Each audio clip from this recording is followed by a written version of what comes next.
Lama tak muncul, dikabarkan Gesata Stella alami penyakit komplikasi.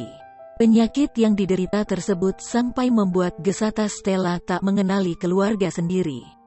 Diketahui, pemain film Lorong itu dilarikan ke Rumah Sakit Mitra Keluarga Gading Serpong, Tangerang, usai kondisi kesehatannya drop, Minggu tanggal 23 Mei tahun 2021.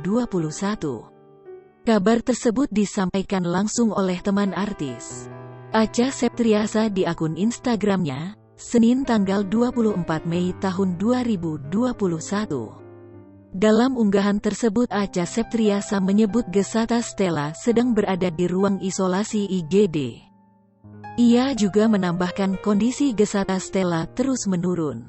Beberapa waktu yang lalu, diberitahu Gesata sudah sulit makan, bernafas, melihat, dan berbicara. Bahkan saat ini Gesata Stella sudah sulit mengenali teman maupun keluarganya sendiri. Gesata sempat didiagnosis mengidap 3 penyakit serius.